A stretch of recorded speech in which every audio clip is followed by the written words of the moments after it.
there's another kind of instinct that you need to be on the lookout for, and this one is a liar. This one is a saboteur. This one is a backbiter. This is the instinct that says, you've had enough. You've given it your best shot. You can stand down. You can back off. You can rest now. Which sets up this problem for all of us. You're never gonna feel like it. It's your job to make yourself do the crap you don't wanna do so you can be everything that you're supposed to be. And you're so damn busy waiting to feel like it. And you're never going to. And that's the problem. There are those of you, you're still immature. When your excitement is up, your effort is up. But when your excitement goes down, your effort goes down. For some of you, you're too seasonal. When you're excited, man, you coming to work the first week, the first month, the first 3 months when you got that job, you were excited, and so you was putting forth effort. You on blade, not you got comfortable, and you're not excited no more. And guess what happened? Your effort has gone down. So do me a favor, get off of that feeling stuff. Get off your excitement. We're not dealing with feelings because feelings go up and down. You don't have to be excited. You made a commitment to that job. Did nobody force you to take that job? You signed your name on the dotted line. And commitment said, I don't care how I feel. I don't care if I'm excited.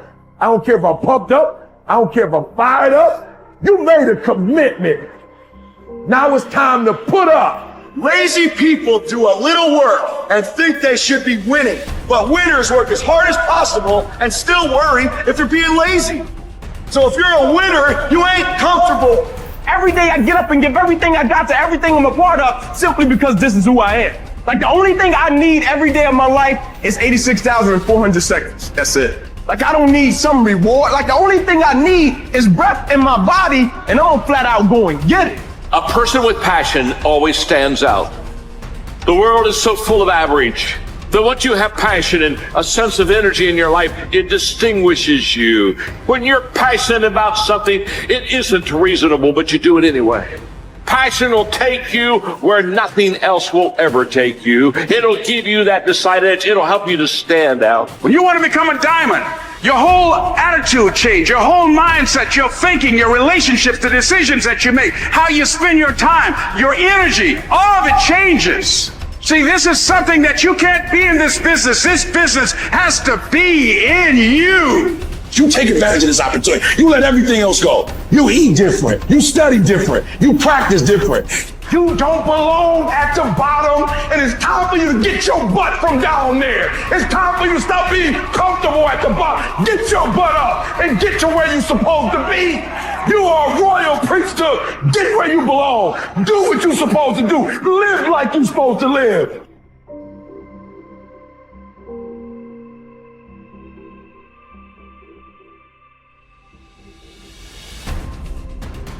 Get better every day. Socrates didn't know much. There wasn't much he held for certain. But he was sure, he said, that we cannot remain as we are. It doesn't matter who you are. It doesn't matter what you've done. Nobody is as good as they could be. Nobody is perfect. Everybody can improve. There are few self-fulfilling prophecies more important or more dangerous than this. If you think you have room to grow, you do, and you will. If you think you're as good as you can be, you're right. You won't get any better. It has been said that Tom Brady, the greatest quarterback in history, the youngest and the oldest to win a Super Bowl, isn't obsessed with winning. That's not what he focuses on. He's obsessed with improving the accuracy of his touchdown passes in the fourth quarter. He's obsessed with getting a little bit faster at releasing the football. He's not willing to stay the same, even though that same is very consistently the best in the league. The process of getting better, that's his drug. That's the dragon he chases. That's how he is able to defy aging and all expectations. The Japanese word for this is kaizen, continual improvement. Always finding something to work on, to make a little progress on. Never being satisfied, always looking to grow. Revolution, transformation, That's what amateurs chase. The pros are after evolution. If the first step is just showing up, committing to doing something each day, then the next step is finding something to focus on getting better at each day. And in this, where cumulative improvement meets compounding returns, we can harness one of the most powerful forces on earth. Think about it. Most people don't even show up. Of the people who do, most don't really push themselves. So to show up and be disciplined about daily improvement. You are the rarest of the rare, and if improvement sounds difficult, how about just making fewer mistakes? This is what Gehrig's manager said about him. The secret to Gehrig's incredible trajectory as an athlete wasn't just his commitment. It was that he never made the same mistake twice. The guy who began his career blowing at least one play per inning improved to one mistake per game, to one per week, to one per month. To err is human. But to err is each day is to become closer to the divine. We not only hold ourselves to a standard, but we ratchet the standard up as we go. Just as with weight training, what we're lifting should be steadily increasing with each subsequent workout. Our unwillingness to be satisfied with our performance, to be done with our progress, is what keeps us from plateauing. It drives us forward. Is it a little discouraging that we never seem to arrive? That our standards rise just out of reach of our abilities? Absolutely not. We move the goalposts so the game doesn't get boring, and more important, so it never ends. Ultimately, this brings us more pleasure and more satisfaction. We reach heights we'd never have been able to see otherwise. Do you want to be rotting or ripening? Are you getting better? Because if you're not, then you're probably getting worse.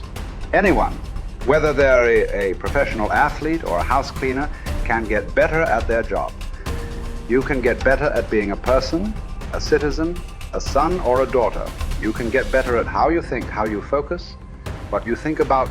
Just as one person delights in improving his farm and another his horse, Epictetus would say, riffing as it happens on Socrates, so I delight in attending to my improvement day by day. He said this as a man who clawed his way out of slavery. He said this from exile. He said this as one of the wisest men in the ancient world.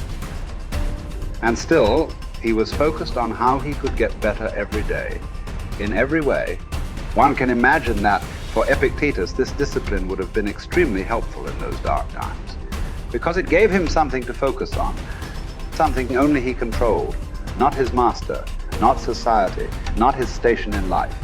But this discipline is also helpful in the good times too, preventing one from getting too cocky or complacent. It doesn't matter what the scoreboard says, or the bank balance, or the sales figures, or the headlines. You know whether you're getting better or worse, whether you're making progress day to day. And if you are, wonderful. If you know there is room for improvement, also wonderful. Either way, your marching orders are the same. Come what may, success or failure, fame or misfortune. A focus on progress lets us look ourselves in the mirror with pride and ignore all the commotion in the background. It's the journey of a lifetime. In fact, that's the way to think about all of this. How much progress could you make if you made just a little each day over the course of an entire life?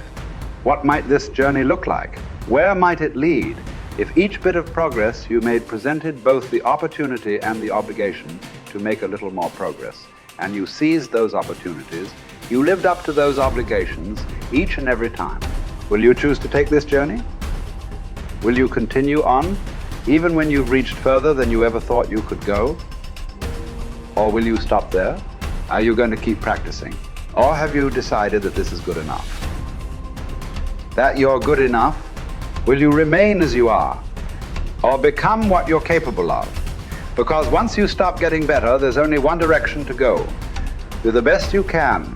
The Emperor says in Marguerite Yourcenar's beautiful novel Memoirs of Hadrian, do it over again. Then still improve, even if ever so slightly, those retouches. It's a beautiful irony. You're never content with your progress, and yet you're always content. Because you're making progress. What does it mean to live an infinite life? Clearly, our lives are finite. We're born, we die, we come, we go. But life is infinite. The game of life will continue with us or without us. Which means every single one of us has a choice. We don't get to choose the nature of the game. Life is infinite. We don't even get to choose if we want to play in the game or not. Once you're born, you're in it. We get one choice. Do you want to play with a finite mindset, or do you want to play with an infinite mindset? To play with a finite mindset means waking up every day and say, I'm going to be the best, I'm going to be better than everybody else, I'm going to accumulate more power, more responsibility, more money, whatever it is, whatever your metric is, I'm going to get more than anybody else. Me. And when you die, you take none of it with you. Or we can choose to live our lives with an infinite mindset, which means I'm going to leave this world, this school, in better shape than I found it. It means I'm going to devote my life to see that those around me rise. And we know that we're living with an infinite mindset because our obsession is seeing that we have an impact on the lives of the people around us. We've all had teachers, and some of you are those teachers, where 20 or 30 years from now, I can go to one of your students and say, you're a remarkable human being, you've accomplished so much in your life. How did you become the person you are today? And they will tell me your name. We all remember the teacher who believed in us. We all remember the teacher who had our backs. We all remember the teacher who saw something in us that nobody else saw. We've forgotten all the others, but we remember those couple. And that's what it means to live with an infinite mindset. It means we divert ourselves to that mindset for everyone in our lives. That other teachers will say that about us. Other principals will say that about us. Other students will say that about us. Our friends will say that about us. I am who I am today because of you, and I will commit to live the same life that you taught me how to live. And you will literally live on beyond your own lifestyle, your own lifetime. That when you're gone, others will carry your work for you. This is what it means to live an infinite life, and it is just a choice. Nobody changes until they change their energy. When you change your energy, you change your life. It's the way it is. When you stop using your enemy to reaffirm your addiction to hatred, when you stop using your best friend to reaffirm your addiction to suffering, when you stop using your Facebook to reaffirm your addiction to insecurity, when you stop that whole process and you start going inward and you're no longer relying on those outer things to create those emotions, and you start creating those inner emotional states, you start changing your energy. Now, whatever is no longer a vibrational match between you and that past, present reality is going to fall away. Right. They're just going to spiral out. You're no longer putting your attention on them. In other words, the stronger the emotion you feel with some problem in your life, the more you give it your attention. Where you place your attention is where you place your energy. You're giving your power away, your life force. Yeah. Lower the volumes of that emotion, you take your attention off that person, you're calling energy back to you. Yeah. And you're building your own electromagnetic field. We've seen the evidence of that in many events, because when people start overcoming themselves, the first day, not always, but the energy of the room will drop. Why? Because they're drawing from the field to build their own field. Now when they build their own field the next day and the fields start interfering with the people next to them,